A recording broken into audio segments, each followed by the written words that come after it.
हिंदी साहित्य में आइए सुनते हैं मुंशी प्रेमचंद्र द्वारा रचित कोई दुख ना हो तो बकरी खरीद लो। स्वर चंद्रशेखर। विशेष आग्रह, अगर आपको हमारी कहानी पसंद आती है तो कृपया लाइक शेयर सब्सक्राइब अवश्य करें। आप कहां से सुन रहे हैं और अपना शुभ नाम कमेंट बॉक्स में लिखना ना भूलें। धन्यवाद। उन दिनों दूध की तकलीफ थी। कई डेयरी फार्मों की आजमाइश की, अहीरों का इम्तिहान लिया, कोई नतीजा नहीं। 2-4 दिन तो दूध अच्छा मिलता, फिर मिलावट शुरू हो जाती। कभी शिकायत होती दूध फट गया, कभी उसमें से नागवार बू आने लगी, कभी मक्खन के में रेजे निकले। आखिर एक दिन एक दोस्त से कहा, भाई आओ साझे में एक गाय लेने, तुम्हें भी दूध का आराम होगा, मुझे भी। लागत आधी आधी, खर्च आधा आधा, दूध भी आधा आधा। दोस्त साहब राजी हो गए। मेरे घर में जगह न थी और गोबर वगैरह से मुझे बड़ी नफरत थी। उनके मकान में काफी जगह थी, इसलिए प्रस्ताव हुआ कि गाय उन्हीं के घर रहे। इसके बदले में उन्हें गोबर पर एक छत्र अधिकार रहे। वह उसे पूरी आजादी से पाथे ऊपने बनाए, घर लीपे, पड़ोसियों को दे या उसे किसी आयुर्वेदिक उपयोग में लाए। इकरार करने वाले को इससे किसी प्रकार की आपत्ति या प्रतिवाद न होगा, और इकरार करने वाला सही होश हवास में इकरार करता है कि वह गोबर पर कभी अपना अधिकार जमाने की कोशिश न करेगा और न किसी का इस्तेमाल करने के लिए बाध्य करेगा। दूध आने लगा, रोज रोज की झंझट से मुक्ति मिली। एक हफ्ते तक किसी तरह की शिकायत न पैदा हुई। गरम गरम दूध पीता था और खुश होकर गाता था, रब का शुक्र अदा कर भाई जिसने हमारी गाय बनाई। ताजा दूध पिलाया उसने, लुत्फे हयात चखाया उसने। दूध में भीगी रोटी मेरी, उसके करम ने बख्शी सेरी। खुदा की रहमत की है मूरत, कैसी भोली भाली सूरत। मगर धीरे धीरे यहाँ भी पुरानी शिकायतें पैदा होने लगी। यहाँ तक नौबत पहुंची कि दूध सिर्फ नाम मात्र का रह गया। कितना ही उबालो, न कहीं मलाई का पता, न मिठास। पहले तो शिकायत कर लिया करता था, इससे दिल का बुखार निकल जाता था। शिकायत से सुधार न होती तो दूध बंद कर देता था। अब तो शिकायत का भी मौका न था, बंद कर देने का जिक्र ही क्या। भिखारी का गुस्सा अपनी जान पर, पियो या नाले में डालो। 8 आने रोज का नुकसान किस्मत में लिखा हुआ था। बच्चा दूध को मुंह न लगाता, पीना तो दूर रहा। आधो आध शक्कर डालकर कुछ दिनों दूध पिलाया तो फोड़े निकलने शुरू हुए और मेरे घर में रोज बमचक मची रहती थी। बीवी नौकर से फरमाती, दूध ले जाकर उन्हीं के सर पटक आ। मैं नौकर को मना करता, वह कहती, अच्छे दोस्त हैं तुम्हारे, उसे शर्म भी नहीं आती क्या? इतना अहमक है कि इतना भी नहीं समझ कि यह लोग दूध देखकर क्या कहेंगे। गाय को अपने घर मंगवा लो, बला से बदबू आएगी, मच्छर होंगे, दूध तो अच्छा मिलेगा, रुपए खर्चे हैं तो उसका मजा भी लेंगे।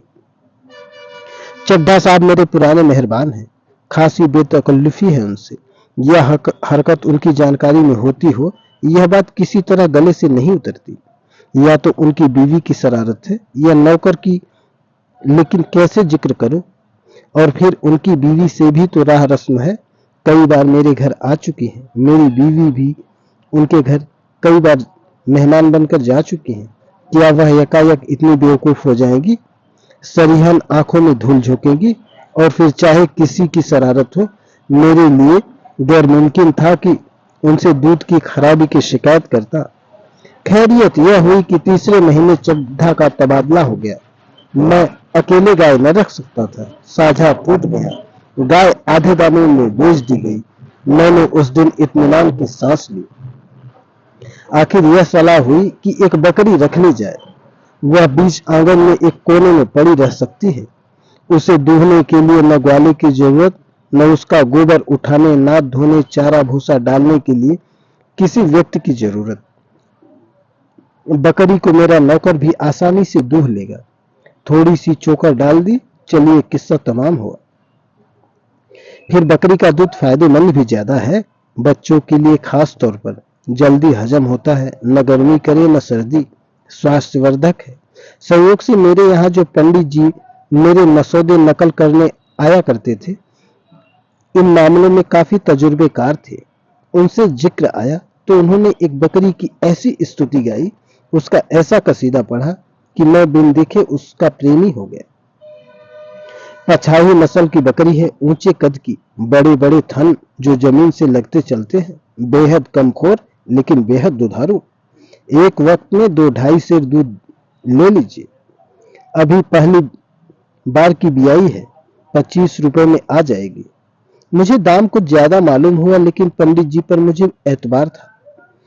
फरमाइश कर दी गई और तीसरे दिन बकरी आ पहुंची। मैं देखकर उछल पड़ा। जो जो गुण बताए गए थे उनसे कुछ ज्यादा ही निकले। एक छोटी सी मिट्टी की नाद मंगवाई गई। चोकर का भी इंतजाम हो गया। शाम को मेरे नौकर ने दूध निकाला तो सचमुच 2.5 सेर।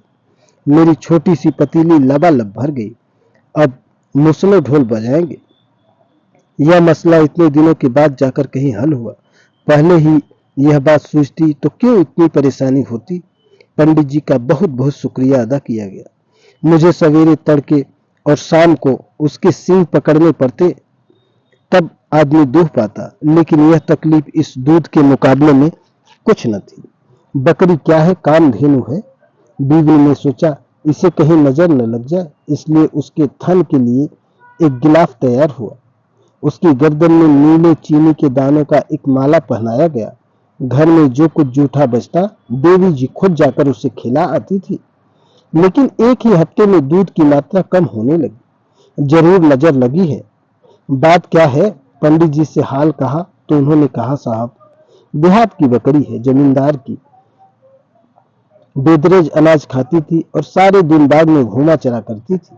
यहाँ बंधे बंधे दूध कम हो जाए तो कोई ताज्जुब नहीं। इसे जरा टहला दिया करिए।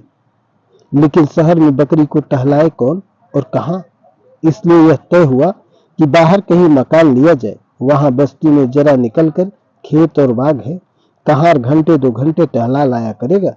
झटपट मकान बदला गया और गौ कि मुझे दफ्तर आने में 3 मील का फासला तय करना पड़ता था, लेकिन अच्छा दूध मिले तो इसका दुगना फासला तय करने को भी तैयार था।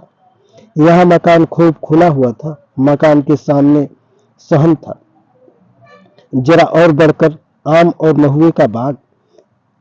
बाग से निकलिए तो काछियों के खेत थे, किसी में आलू किसी में गोभी। एक काछी से तय कर लिया कि रोजाना बकरी के लिए कुछ हरियाली लाया करे, मगर इतनी कोशिश करने पर भी दूध की मात्रा में कुछ खास बढ़त न हुई। 2.5 सेर की जगह मुश्किल से सेर भर दूध निकलता था, लेकिन यह तस्कीन थी कि दूध खालिश है, यही क्या कम है। मैं यह कभी नहीं मान सकता था कि खिदमतदारी के मुकाबले में बकरी चराना ज्यादा जलील काम है। हमारे देवताओं और नबियों का बहुत सम्मानित वर्ग गल्ले चराया करते थे, कृष्ण जी गाय चराते थे। कौन कह सकता है कि उस गल्ले में बकरियां न रही होंगी। हजरत ईसा और हजरत मोहब्बत दोनों ही भेड़े चराते थे। लेकिन आजादी रूढ़ियों का दास है। जो कुछ बुजुर्गों ने नहीं किया उसे वह कैसे करे। नए रास्ते पर चलने के लिए जिस संकल्प और दृढ़ आस्था की जरूरत है वह हर एक में तो नहीं होती। धोबी आपके गंदे कपड़े धो लेगा, लेकिन आपके दरवाजे पर झाड़ू लगाने में अपनी अहक समझता है। जराम पेशा कौमों के लोग बाजार में कोई चीज कीमत देकर खरीदना अपनी शान के खिलाफ समझते हैं। मेरे खिदमतगार को बकरी लेकर बाग में जाना बुरा मालूम होता था। घर से तो ले जाए, लेकिन बाग में उसे छोड़कर खुद किसी पेड़ के पीछे या नीचे छुप जाए। बकरी पत्तियां चर लेती थी, मगर एक दिन उसके जी में आया कि जरा बाग से निकलकर खेतों की सैर करे। यो वह बहुत ही सभ्य और सुसंस्कृत बकरी थी। उसके चेहरे में गंभीरता झलकती थी, लेकिन बाग और खेत में घुसने की आजादी नहीं है। इसे वह शायद न समझ सकी। एक रोज किसी खेत में घुस गई और गोभी की कई क्यारियां साफ कर गई। काछी ने देखा तो उसके कान पकड़ लिए और मेरे पास लाकर बोला, बाबूजी, इस तरह आपकी बकरी हमारे खेत चरेगी तो हम तो तबाह हो जाएंगे। आपको बकरी रखने का शौक है तो इसे बांध कर रखिए। आज तो हमने आपका लिहाज किया, लेकिन फिर हमारे खेत में गई तो हम या तो इसकी टांग तोड़ देंगे या काने हौज में पहुंचा देंगे।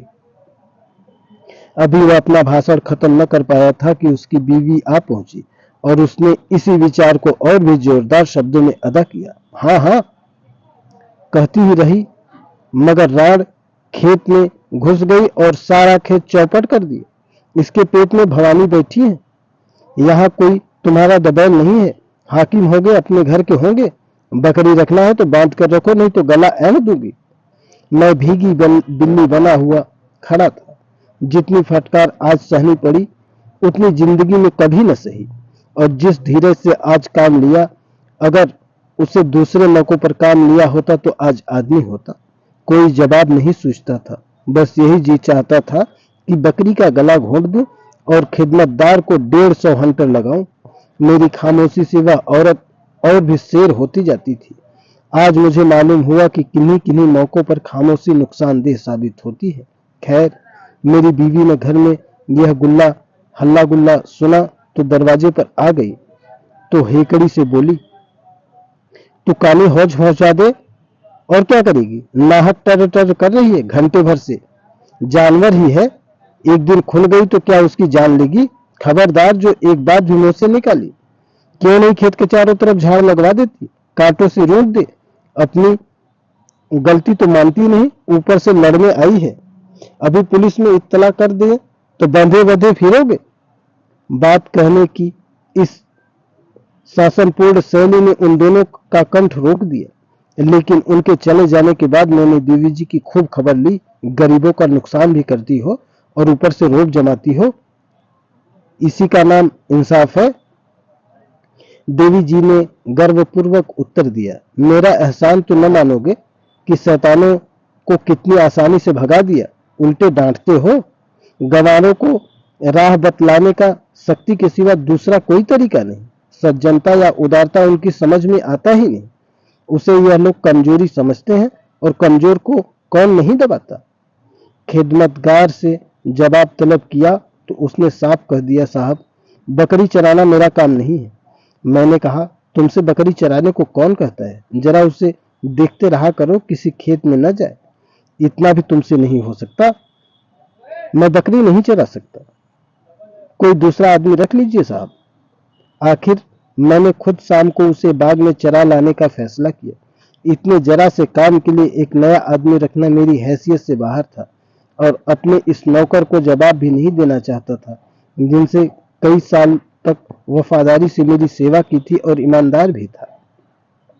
दूसरे दिन मैं दफ्तर से जरा जल्द आया और चटपट बकरी को लेकर बाग में जा पहुंचा। जाड़ों के दिन थे, ठंडी हवा चल रही थी। पेड़ों के नीचे सूखी पत्तियां गिरी हुई थी। बकरी एक पल में वह वहां जा पहुंची। मेरी दलेल हो रही थी। उसके पीछे पीछे दौड़ता फिरता था। दफ्तर से लौटकर जरा आराम किया करता था। आज यह कवायद करनी पड़ी। थक गया, मगर मेहनत सफल हो गई। आज बकरी ने कुछ ज्यादा दूध दिया। यह ख्याल आया, अगर सूखी पत्तियां खाने से दूध की मात्रा बढ़ गई तो यकीनन हरी पत्तियां खिलाई जाएं तो इससे कहीं बेहतर परिणाम निकले। लेकिन हरी पत्तियां आए कहां से? पेड़ों से तोड़ूं तो बाग का मालिक जरूर ऐतराज करेगा। कीमत देकर हरी पत्तियां मिल न सकती थी। सोचा, क्यों न एक बांस के लग्गे को से पत्तियां तोड़ूं। मालिक ने शोर मचाया तो उससे आरजू विनती कर लेंगे। राजी हो गया तो खैर, नहीं तो देखी जाएगी। थोड़ी सी पत्तियां तोड़ लेने से पेड़ का क्या बिगड़ जाता है। चुनाचे एक पड़ोसी से एक पतला सा लंबा बांस मांग लाया। उसमें एक अंसुल बांधा और शाम को बकरी को साथ लेकर पत्तियां तोड़ने लगा। चोर आंखों से इधर उधर देखे जाता था, कहीं मालिक तो नहीं आ रहा है।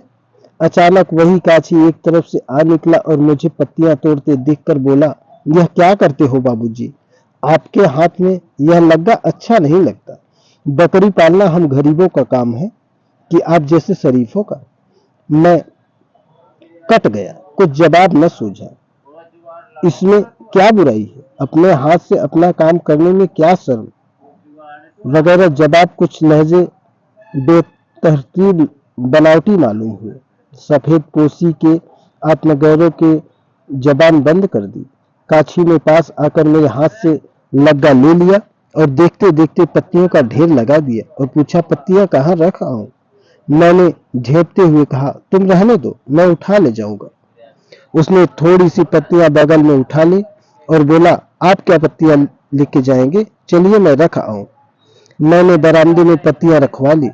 उसी पेड़ के नीचे उसकी चौगुनी पत्तियां पड़ी हुई थी। काछी ने उनका एक गट्ठा बनाया और सर पर लाद कर चला गया। अब मुझे मालूम हुआ यह देहाती कितने चालाक होते हैं, कोई बात बिना मतलब से नहीं करते। मगर दूसरे दिन बकरी को बाग ले जाना मेरे लिए कठिन हो गया। काछी फिर देखेगा और न जाने क्या क्या फिक्रे चुस्त करे। उसकी नजरों में गिर जाना मुझे कालिख लगने के बराबर था। हमारे सम्मान और प्रतिष्ठा की जो कसौटी लोगों ने बना रखी है, हमको उसका आदर करना पड़ेगा।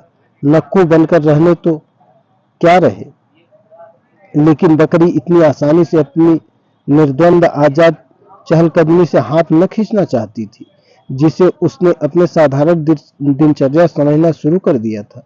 शाम होते ही उसने इतने जोर शोर से प्रतिवाद का स्वर उठाया कि घर में बैठना मुश्किल हो गया। गिटकीदार ने निरंतर स्वर आकर कान के पर्दों को छत विक्षत करने लगा। कहाँ भाग जाऊं? बीवी ने उसे गालियां देना शुरू की। मैंने गुस्से में आकर कई डंडे रसीद किए, मगर उससे सत्याग्रह स्थापित न करना था, न किया। बड़े संकट में जान थी। आखिर मजबूर होकर अपने किए का क्या इलाज।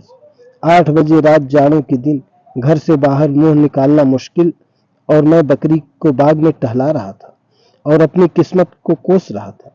अंधेरे में पांव रखते मेरी रूह कांपती थी। एक बार मेरे सामने से एक सांप निकल गया था। अगर उसके ऊपर पैर पड़ जाता तो जरूर काट लेता। तब से मैं अंधेरे में कभी न निकलता था, मगर आज इस बकरी के कारण मुझे इस खतरे का भी सामना करना पड़ा। जरा भी हवा चलती और पत्ते खड़कते तो मेरी आंखें ठिठुर जाती और पिंडलियां कांपने लगती। शायद उस जन्म में मैं बकरी रहा हूंगा और यह बकरी मेरी मालकिन रही होगी। उसी का प्रायश्चित इस जिंदगी में भोग रहा हूं। बुरा हो उस पंडित का जिसने यह बला मेरे सिर मढ़ी। गृहस्थी थी जंजाल है। बच्चा न होता तो क्यों इस मुझे जानवर की इतनी खुशामद करनी पड़ती, और यह बच्चा बड़ा हो जाएगा तो बात न सुनेगा, कहेगा आपने मेरे लिए क्या किया है, कौन सी जायदाद छोड़ी है। यह सजा भुगतना 9 बजे रात को लौटा आकर अगर रात को बकरी मर जाए तो मुझे जरा भी अफसोस न होता। दूसरे दिन सुबह से ही मुझे यह फिक्र सवार हो गई, किसी तरह रात की बेगार से छुट्टी मिले। आज दफ्तर में छुट्टी थी। मैंने एक लंबी रस्सी मंगवाई और शाम को बकरी के गले में रस्सी डालकर एक पेड़ की जड़ में बांधकर सो गया। अब चरे जितना चाहे, अब चिराग जलते जलते खोल लाऊंगा। छुट्टी थी ही। शाम को सिनेमा देखने की ठहरी। एक अच्छा सा खेल आया हुआ था। नौकर को भी साथ लिया, वरना बच्चे को कौन संभालता। जब 9 बजे रात को घर लौटे और मैं लालटेन लेकर बकरी लेने गया तो क्या देखता हूं कि उसने रस्सी को 2-3 पेड़ों में लपेटकर ऐसा उलझा डाला है कि सुलझना मुश्किल है। इतनी रस्सी भी न बची थी कि वह एक कदम भी चल सकती। लाहौल विला कुव्वत जी में आया कि कमबख्त को यहीं छोड़ दूं, मरती है तो मर जाए। अब इतनी रात को लालटेन की रोशनी में रस्सी सुलझाने बैठे, लेकिन दिल न माना। पहले उसकी गर्दन से रस्सी खोली, फिर उसकी पेच दर पेच ऐंठ कर छुड़ाई। 1 घंटा लग गया। मारे सर्दी के हाथ ठिठुरे जाते थे और जी जल रहा था। वह अलग, यह तरकीब और भी तकलीफदेह साबित हुई। अब क्या करूं? अक्ल काम न करती थी। दूध का ख्याल न होता तो किसी को मुफ्त में दे देता। शाम होते ही चुड़ैल अपनी चीख पुकार शुरू कर देगी और घर में रहना मुश्किल हो जाएगा। और आवाज भी कितनी कर्कश और मनहूस होती है। शास्त्रों में लिखा भी है, जितनी दूर इसकी आवाज जाती है उतनी दूर देवता नहीं आते।